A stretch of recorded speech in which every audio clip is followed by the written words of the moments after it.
All good? Okay, we'd like to welcome Chez Reavie into the Media Center here at the Rocket Mortgage Classic. Chez, you're coming off a win last week at the Travelers Championship. Can you just give us your thoughts and emotions about the victory? Yeah, it was a great week. Had a lot of fun, had a great battle with Keegan on Sunday coming down to the end, and was fortunate enough to come out on top. The win in Hartford also put you in a good position for the FedEx Cup and Wyndham Rewards Top 10. How much will that influence the rest of your season and where you'll play? Yeah, so I'm going to play a bunch. I'm going to play the Open Championship next, and then I'll play in Memphis, and then I will play the Wyndham Championship. Having a chance to, be one of the Wyndham Reward winners is huge, and I plan on taking advantage of that and giving myself every opportunity to be one of their winners. You had a chance to play the course here today, and just give us your impressions so far. Yeah, it's a fantastic golf course. It's in great shape. The fairways and greens are perfect. The rough is up and thick in some spots, and it's a fun golf course. You got to shape it both ways. You got to be smart off the tees. The greens are tough. The pin placements will be really challenging because there's a lot of slope in the greens, and you have to make sure you keep the ball below the hole. Perfect. We'll take some questions. Thanks. Chez, just 2008 to 2019, just in general, how is your life different from the first time you won to now? Yeah, I would say the biggest difference is just my perspective. Going through those injuries there for a few years just kind of helped me figure out life a little bit, have a good perspective, and really appreciate my opportunities out here on tour and really love every second of it. When you go that long between wins, how many moments, are there moments of frustration that you experience along the way? Yeah, I'd say the most frustrating part was when I was in a long arm cast after my wrist surgery. Just the unknown, not knowing if I was going to be able to play golf again or play good golf again. So that was the toughest time, but once I was able to start playing golf and start working with Mark Blackburn, my coach, and I've seen progress every year, which has been very encouraging. And you just talked about the golf course really quick, but it's an old style course. It's the oldest course in the rotation. You guys don't get to play a lot like this. If there was any comparison on tour, something similar to this, can you think of anything? Yeah, we still play some classic golf courses on tour, like Colonial is pretty comparable. I'd say it's firmer and faster at Colonial, but you have to shape it both ways, tree lines, dog legs. Riviera, I would compare this to Riviera as well. Same style of greens. You got to be really smart with your approach shots, and even though you have shorter clubs in the holes here, if you get it on the wrong side of the hole, you've got your hands full. So you really have to be cognizant of that and pay attention on every shot.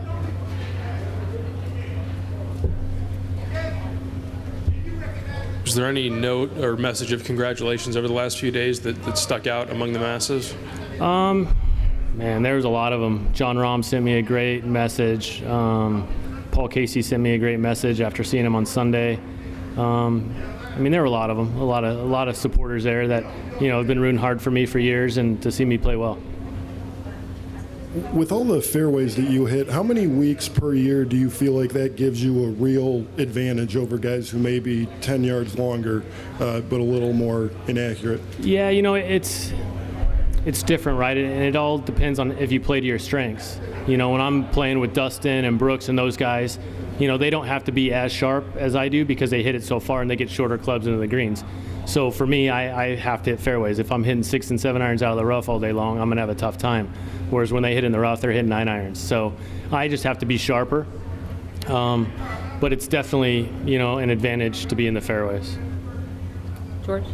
In the modern game, obviously we see Bomb and Gouge and Brooks and DJ and all those type of guys. And maybe 20, 25 years ago, you had a Jeff Sluman, Corey Pave, and Fred Funk. There are a lot of those style of players around. Right. For you to just focus on what you do well and put blinders on, how difficult is it to just trust that your game will stack up with what your contemporaries are doing? Yeah, I'd say that's probably been my biggest challenge over the last 6-7 years, for sure. I would say I looked at it as a big disadvantage, and so I would play too aggressive trying to force the issue. And for me, I'm never going to compete that way.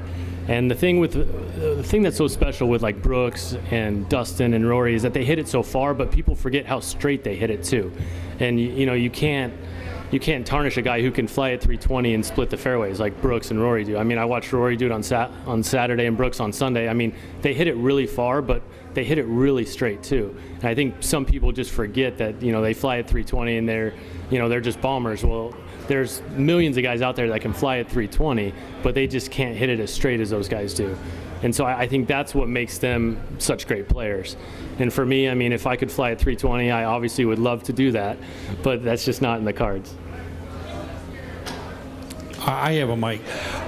Ches, in the back. Here you go. Thanks. Now that you won after not winning for several years, has it changed your perspective? I mean, you're circling different dates on the calendar saying, I'm exempt, and, you know, thank you so much. You know, thanks for the patience that you had during the injury period.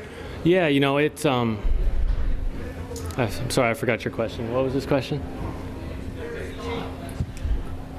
Sorry, I got my mic taken. No, you're good. Have you changed, is this vindication that, you know, the win that, you know, you didn't win for a while, you had to be down a little bit, now you got to have a little bit of something, a little air in your shoes again, you know, circling dates, got exemptions and all that? Yeah, you know, I'd say the big difference for me is just the fact that I finally finished it off. I think the progression I've shown over the last few years has really created a solid foundation for me. I came close to winning a couple of times over the last couple of years and didn't do it. But I mean, obviously I was disappointed I didn't win, but I was still really excited that I had a chance to win. And so keeping that perspective going forward, and then now that I finally finished one off, it's like, hey, you know, we can do it. It was one of those things I felt like I could do it, but there's a big difference between feeling like you can win and actually winning, and losing in playoffs and finishing second. So I was always upbeat about the way I was playing, but now that I actually finished one off and won again, you know, it just gives me that much more confidence. Chez, going back to what George had to say, you've had some experience in the last couple of weeks playing with some of the longest hitters on tour. You're going to have another chance this week for the first 2 rounds. Is it almost easier for you to play with someone who's so much ultra longer that you're not trying to play a comparison game than maybe playing with someone who's 5, 6, 7 yards further and you might try and stretch? Yeah, I mean, not really. You know, I'm to a point now to where if I'm playing with a guy who hits it the same as me, or if a guy like Rory who hits it 20 by me, you know, it doesn't really affect me. I have my game plan now. When I was younger and I'd play with a guy like Rory, I would try and hit it harder so he's only 10 yards past me or 15 yards past me, you know, but then I'm swinging out of my shoes to hit the ball 5 yards further or 10 yards further, 8 yards further, and it just doesn't make sense, you know. So I guess now I'm older and wiser, I guess you could say, that it just doesn't affect me. I just play my game.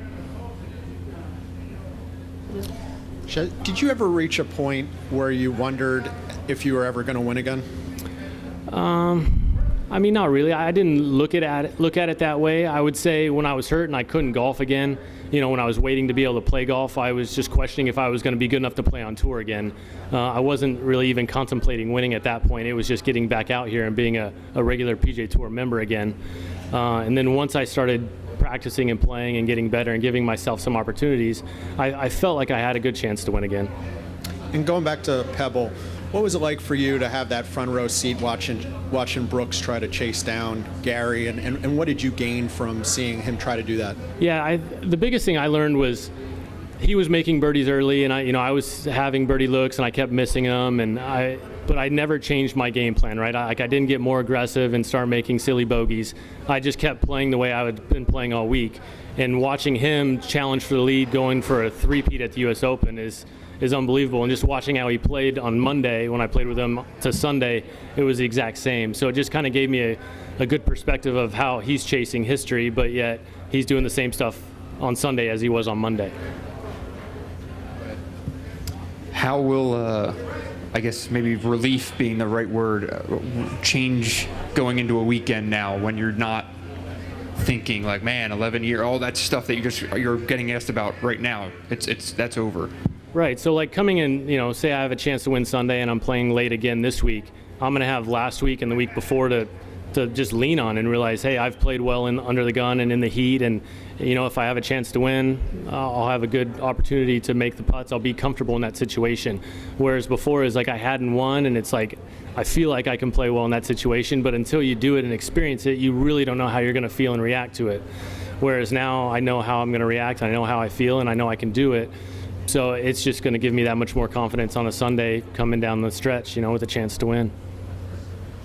With the new schedule this year, just what have the pros and cons been for you so far? And does it seem weird that it's June and it feels like we're kind of winding down, coming up on the last major? Yeah, you know, it's definitely different. This was the first year, to be honest with you, in years I'd really even looked at the schedule, because I've been playing out here for a while, and I just knew when the tournaments were, and I knew where I was going, and I knew where I was going to be. Whereas this year it was like, okay, wait a minute, what's coming up? Where are we going? What are we doing? But I think it's great. I mean, I think we're playing a lot more golf in a shorter period of time, which, you know, yes, you get tired, but at the same time, you can be sitting at home and have nothing to do, and that would be worse. So, you know, playing a lot of golf and playing in big tournaments and world golf events and majors, it's exciting. It's a lot of fun. Just you talk about getting tired and how easy that can happen playing Pebble and then playing last week. You win last week. I mean, is there any part of you that says, all right, maybe skip Detroit, going to take a week off and enjoy it, or what's the motivation there to keep going, and do you worry about burnout? Yeah, you know, I was always planning on coming here and playing, and yes, I could have withdrawn and gone home, but, you know, I'd committed to coming here, and that's something I feel like I need to, you know, live up to and honor my commitment. I'm going to take 2 weeks off after this, and then I'm going to play 6 weeks in a row. So it's, you know, even after winning, I never thought about skipping this week. Especially, I heard such great things about the golf course, and I wanted to come and see it and be a part of the first year.